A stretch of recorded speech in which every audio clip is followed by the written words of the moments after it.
Hey guys, welcome back. This is a story about what if Deku trained more part 2. Hope you enjoyed the video. Please leave a like and subscribe to help me get to 50 subscribers. Now enjoy kicking him into the sand and landing back on the ground. This is getting exciting, Bardock thought. Izuku appeared and charged Bardock again.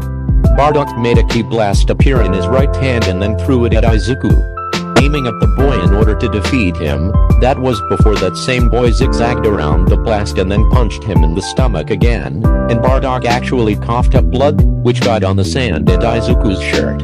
What they didn't know, however, was that as Izuku yelled, "Smash!" he actually had some of it enter his mouth. It blended with his saliva, and then Izuku swallowed his saliva. And panting as he was a bit tired from using full cowling, Bardock smiled before he kicked Izuku in his chin, and Izuku lost his balance before Bardock punched Izuku in the face, and Izuku was sent across the sand and bounced a bit before he fell to the ground. The once quirkless Teen tried to stand up, but he was really tired. "We're done sparring," Bardock said to Izuku. "I want you to work more on that form though, and maybe, just maybe I'll teach you some moves, and maybe even my fighting style." Izuku was surprised by that. Was Bardock thinking about making him his straight-up pupil? "Thank you, Bardock-sensei," Izuku said while bowing. "Yeah, whatever," Bardock said while rolling his eyes, as 21 and 16 came. "Ah, I see your training is paying off a bit," Izuku, 21, noticed as she saw the cracks in Bardock's armor. Izuku rubbed the back of his head with a blush. "Well, Bardock taught me how to use my quirk properly. Here, let me show you." His aura flared again and he went full cowling 5%. 21 and 16 were surprised. "There is a 5 times multiplier on his power, interesting," 16 noted. "That's impressive," 21 smiled. "Maybe we should take your training up a level," she suggested. Izuku was confused. "Huh? Oh, you mean we're gonna finally teach the boy ki?" Bardock asked. "Yep. I think he's ready," 21 answered. What is ki?" Izuku asked. Bardock smiled. "You'll see tomorrow, kid. Go home and sleep, you're gonna need it." Izuku gulped at that as he left. The three of his teachers looked at each other with a nod. "Is this a wise choice?" 21, 16 asked. "I'm positive," 21 said. "After all, he could be the one who stops me from losing control of my hunger, and stops me from destroying everything." Bardock raised an eyebrow. He knew 21 had a condition, as 16 put it, but losing control of her hunger? How would that make her destroy everything? Bardock's eyes narrowed as he looked at them. He needed answers, and he was gonna get them. The next day Izuku ran to the beach again, excited for another day of training with Bardock, 16, and 21. It had been official 6 days since the entrance exam to UA, and he had a gut feeling he wasn't gonna make it into UA. However, that didn't stop him from trying. Even if he didn't make it into UA, he could always go to another hero school, like Shinkatsu or Katsubatsu. He made it to the beach and saw that Bardock, 16, and 21 were there waiting for him. "Hey guys," Izuku exclaimed as he walked onto the beach. 21 looked at Izuku with a smile. "Hey Izuku. Are you ready to begin your training?" "Why yes," Izuku said. "Kid, today is gonna be a hard day, so prepare yourself," Bardock said. "Now, sit down and cross your damn legs. This could take a while." Izuku did as instructed. "Good kid," Bardock said. "Now, we are gonna teach you the one thing that makes this world scream quirks are bullshit." "And what was that?" Izuku asked. Bardock and 21 smiled. "We're gonna teach you how to use ki." Izuku swore that this wasn't gonna be an easy day. Chapter 3, taking it up a level. Izuku looked at Bardock confused. "What? We're gonna train you how to use ki?" 21 said. "It's otherwise known as someone's life energy." "Oh, wait, isn't that a bad thing?" Izuku asked. "No, because the stronger someone is, the more energy there is in them. Plus, they can grow stronger and gain more energy too," 21 explained. "But the opposite is true too. The weaker they are, the less energy they have," Bardock said. "There are also power multipliers that do make someone stronger, but can take up stamina or speed or something in exchange." "Yeah. I see," Izuku said. He understood it. Good, saves us time, Bardock said. He sat down and made a ball of energy appear in his hand. This is key. The most dangerous in the universe. Whoa, Izuku said, simply amazed. I will be able to make that, if you understand it well enough and you have enough energy, yes, Bardock stated. Plainly. If you're lucky, you'll get to the point where you can take down a villain in one punch, or make ki blasts capable of blowing up towns, cities, or even mountains. Izuku's jaw dropped at that, making Bardock smirk. I doubt you'll get there within the next month, but maybe in a year or two. What Bardock has said is true, 16 said. However, while most things have ki, there are some things that don't have ki, like us androids, me and 21 nodded. Because we are androids, we don't have ki. However, the original person who created the androids like 16 here made it so they do have ki, except not quite like it either. Plasma, that's the android substitute for ki, isn't it? Izuku guessed. Yes, that is correct. Ki is essentially plasma, but ki is made using one's life energy, 21 confirmed. However, based off today's society, I could say that ki could pass off as a quirk like the many quirks there are in the world. Okay. I'm ready to learn, Izuku said determinedly.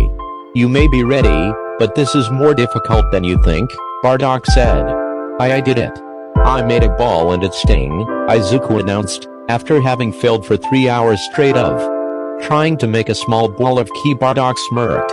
About time, Bardock pointed a finger out to the ocean, where nothing was in sight. Now, will it to go to the sea and explode, Oh, right. We need to see what it can do, Izuku said, confused at first but then understanding what Bardock pointed at the sea. Let's see what'll happen if I add one for all to it, Izuku thought before his full counting activated and Izuku threw the ki ball at the ocean. After watching it leave their line of sight, Izuku felt disappointed as there wasn't a noticeable explosion. Bardock kept sensing the ball of ki and was amazed it was going as far as it was. Well, at least it's traveling far, Bardock said. Now we know how far you can throw. Why yes, Izuku began. I just expected it to go. They both then heard a massive explosion and turned back towards the sea and saw a giant dome of light coming from the ocean, that Bardock thought a great ape had appeared. More Saiyans, the Saiyan thought before realizing that was Izuku's ball of ki. Izuku's ball of ki caused that explosion. And that looked like it could destroy mountain. What was that? Izuku asked concernedly. Are we under attack? Bardock chuckled. That was your ball of ki, squirt. You did that, Izuku promptly fainted, the news being too much for him apparently. Wow, he faints easily, Bardock said. Must be genetic, or he's that scared, or impressed, Bardock smirked to himself. This kid is a natural, but even he has his limits I suppose, Bardock chuckled before going to Izuku to pick him up before seeing something on Izuku's arm which was hidden by his long-sleeve shirt. Burn? Did that blast do that to him? No, couldn't have been. The ball was nowhere near his arm. So, what is it? Bardock thought before rolling up Izuku's sleeve and now realizing why Izuku fainted. All along Izuku's arm were burns. His skin was peeling in a few spots and there were a few bandages all along this arm. Bardock rolled up the other sleeve and saw the same thing. More burns. These didn't look like fire burns, but like explosion burns. Even the Saiyan warrior knew that Izuku's quirk didn't mess his arms up like this. So Bardock deduced it down to a few things. Izuku was getting beat up by someone. Izuku was getting abused by someone. Izuku was a test subject for weapons. And Izuku was living through hell. What happened to you, kid? Bardock questioned the sleeping Izuku. Bardock growled before picking Izuku up and setting him down on a bench. TCH, whatever is happening to you, I'll make sure it stops, and make the person who is doing this pay. The next day Bardock stood on the roof of the apartment complex Izuku lived in, and was waiting for Izuku to get up so he could follow him and try and figure out who was hurting Izuku. This should be worth my time, Bardock mumbled to himself as he paced on the roof. He felt Izuku's ki moving and saw Izuku in a uniform that was a black shirt, black pants, and a yellow backpack that Bardock thought would belong to a geek, not that he knew any since all Saiyans were warriors. Izuku started to leave the complex and was walking somewhere. Bardock cracked his neck and it made several pops.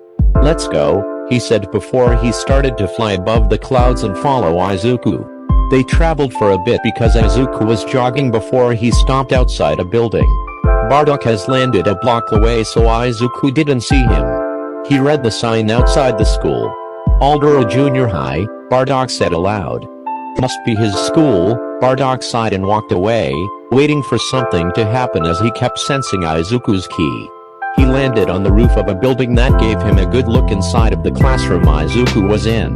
Nothing out of the ordinary, yet, Bardock thought. What he noticed so far was that Izuku wasn't interacting with any of the kids, and they weren't interacting with him either. When they looked at Izuku, they had smug grins and laughed at Izuku for what it looks like. They don't look like they could have caused those burn. Wait, Bardock looked at the class and saw a blonde come inside the class. The blonde was a guy with red eyes, and Izuku looked away from said blonde guy, in fear. The teen looked at Izuku and gave the student of Bardock a glare before slamming his hand onto Izuku's desk and an explosion came from the boy's hand, and burning the desk. He said something to Izuku and Bardock saw Izuku shake in fear, and also gulp down the saliva in his mouth. Target found, Bardock thought. Judging by the interactions and the explosion, Izuku was bullied, but why? Further investigation required, Bardock thought as he prepared to wait for something to happen. Bardock walked around the area of Mustafa while waiting for something to happen to Izuku that he would pick up via his ki sense. Nothing has happened, and it was already evening. Maybe it was nothing, and Izuku got those from his failed attempts at that wall of ki. They did explode, Bardock thought but shook his head. No, cause how would they get on his arms if he's wearing a long-sleeved shirt? That would make no sense. Bardock was getting a bit tired of trying to figure out what was happening. Then he sensed Izuku stop moving and the blonde guy's ki right next to Izuku. Bardock immediately took to the skies and flew towards Izuku. He landed a block away from them and saw they were in an abandoned part of the town, where everything was rusted and worn down, but not by too much. Bardock heard a explosion and heard Izuku's yelp. He dashed to the corner of the building at the small intersection and saw Izuku was on the ground on his back, and the blonde guy was standing over him. Kaken, street stop, Izuku pleaded, sitting up and trying to back away. Why? If he used his quirk he could beat the blonde guy up no sweat. Shut up Deku, the Kaken guy said. You piss me off, and even just looking at you makes me want to kill you, like the damn Deku you are. Explosions were rippling on his palms. Izuku tried backing away but then Kaken hit Izuku in the face with an explosion. To be continued. Thanks for listening. Hope you enjoy. Don't forget to like and subscribe.